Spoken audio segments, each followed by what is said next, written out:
Hello students, welcome in the online classes of MDN School Clayat. As you know, we are on second lesson of Home Science of 11th class. आज हम 11th class का home science का second lesson में क्रियात्मक विकास के महत्व या उपयोगिता के विषय में पढ़ेंगे। आइए विस्तार से पढ़ें। हमारा क्वेश्चन है, क्रियात्मक विकास के महत्व या उपयोगिता पर संक्षिप्त टिप्पणी अथवा नोट लिखें अथवा संक्षिप्त टिप्पणी अथवा नोट लिखें। क्रियात्मक विकास का महत्व या उपयोगिता अथवा क्रियात्मक विकास के महत्व या उपयोगिता पर संक्षिप्त नोट लिखें।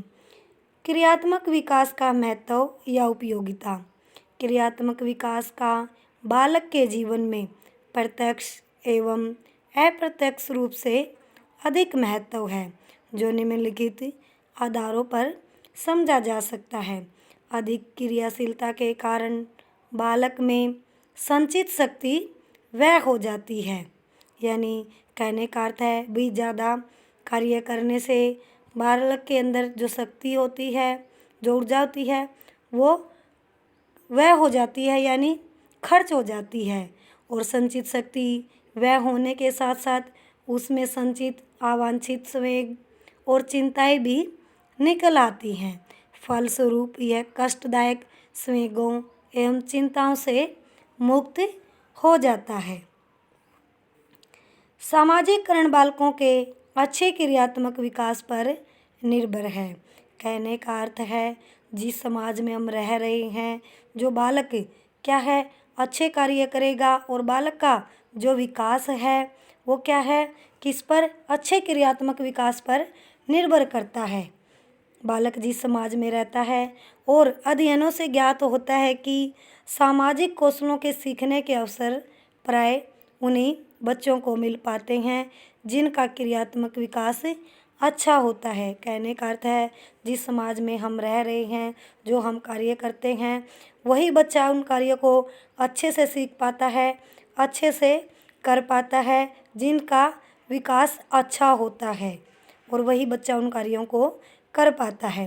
क्रियात्मक विकास के अभाव में बालक क्या है, सामाजिकरण से भी वंचित रह जाता है, और जिसके परिणाम स्वरूप वह सामाजिक कौशलों को सीखने से वंचित रह जाता है।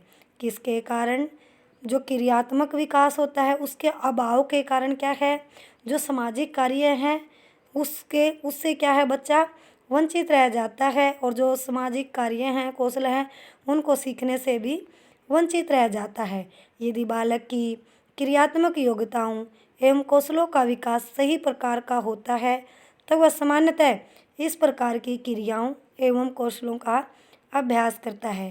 कहने का अर्थ है, भाई जो बालक कार्य करता है, जो बालक के कार्य करने की जो उसके अंदर योग्यता और जो कौशलों का विकास अगर अच्छी प्रकार से होता है, तो वह क्या है, इस प्रकार की जो क्रिया हैं एवं कौशलों का अभ्यास करता रहता है, जिसमें उसे आनंद की प्राप्ति होती है, और इस प्रकार उसे अपने कौशलों की अभिव्यक्ति करते हुए आत्म संतुष्टि और आनंद की प्राप्ति होती है।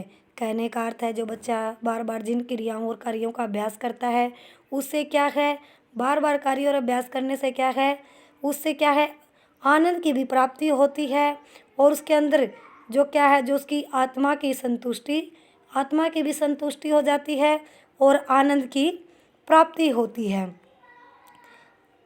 बालक का क्रियात्मक विकास जितना अधिक अच्छा होगा, सामान्यतः बालक में उतनी ही अधिक क्रियाशीलता पाई जाती है। कहने का अर्थ है, भी बालक का जितना भी कार्य करना अच्छा होगा, जितने भी उसके क्रियात्मक विकास होंगे, उतना ही बालक में ज़्यादा क्रियाशीलता पाई जाती है। यदि बच्चे में क्रियात्मक योग्यताओं का विकास उचित मात्रा में नहीं होता, उसे खेल के साथी समूह के बच्चे कम पसंद करते हैं। कहने का अर्थ है, भी बच्चे में जब जो कार्य करता है, जो क्रिया करता है, उसका जो विकास, जो उसकी योग्यताओं का विकास उचित मात्रा में नहीं हो पाता, तो क्या है भाई, जो उसके खेल के साथी हैं, भाई समूह के बच्चे हैं, उसको क्या है, कम पसंद करने लगते। किसके कारण? क्रियात्मक अयोग्यताओं के कारण उसको कम पसंद करने लगते हैं। उसे अपने साथ खिलाना पसंद नहीं करते, तब उसे समूह से कोई विशेष संतुष्टि प्राप्त नहीं होती।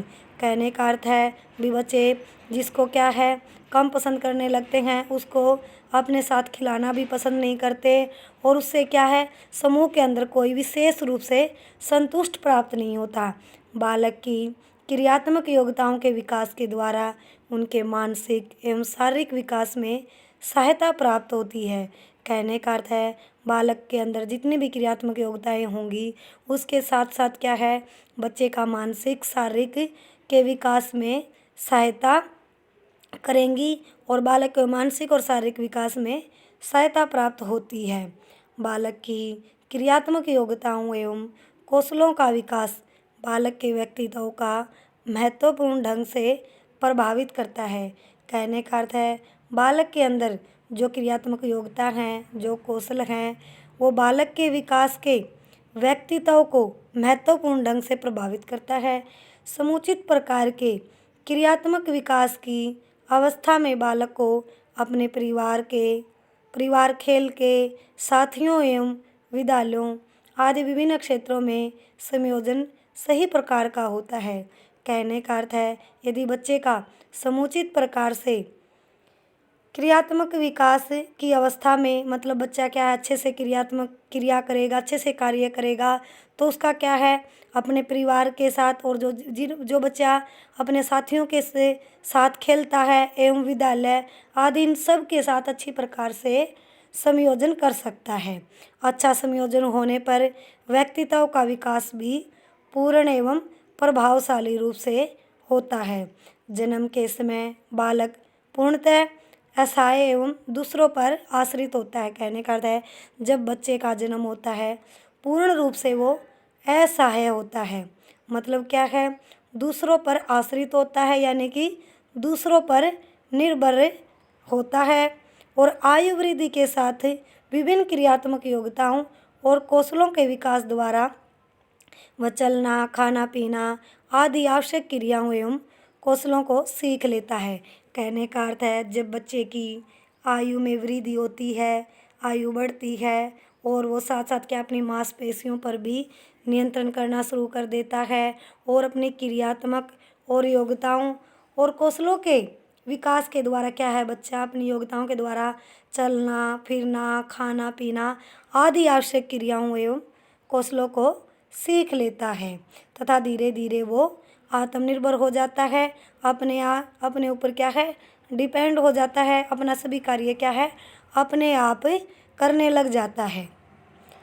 आत्म प्रत्यय बच्चों में सही क्रियात्मक योग्यताओं एवं कौशलों के परिणाम स्वरूप ही आत्म प्रत्यय की उत्पत्ति होती है। कहने का अर्थ है जो बच्चों में सही जो क्रियात्मक है, जो कार्य करने की योग्यता और कौशलों को अपने आत्म प्रत्यय की उत्पत्ति होती है। जब बच्चे में सुरक्षा की भावना जागृत हो जाती है, मतलब क्या है सुरक्षा यानी रक्षा करने की, अपनी सुरक्षा करने की भावना जागृत हो जाती है बच्चे के अंदर, तब उसमें पर्याप्त मात्रा में आत्मविश्वास की भावना भी उत्पन्न हो जाती है। कहने का अर्थ है जब बच्चा सही प्रकार से उसके अंदर कार्य करने की योग्यता आ जाती है तो अपने आप पर उसमें क्या है आत्मविश्वास की भावना उत्पन्न हो जाती है और क्या है वो अपने और उसके अंदर क्या है बच्चे के अंदर क्या है अपने सुरक्षा करने की भावना उसके अंदर क्या है जागृत होती है और वो पर्याप्त मात्रा में आत्मविश्वास की भावना उत्पन्न हो जाती है। क्या बच्चे के अंदर क्या है आत्मविश्वासी बन जाता है बच्चा और उसके अंदर क्या है एक आत्मविश्वास की भावना उत्पन्न हो जाती है। आज हम यहीं तक पढ़ेंगे और जो टॉपिक मैंने आपको पढ़ाया है, जो ये क्वेश्चन मैंने पढ़ाया है, आप इस क्वेश्चन को अच्छे से रीड करोगे, लर्न करोगे। Thank you students, have a nice day. घर पर रहें, सुरक्षित रहें।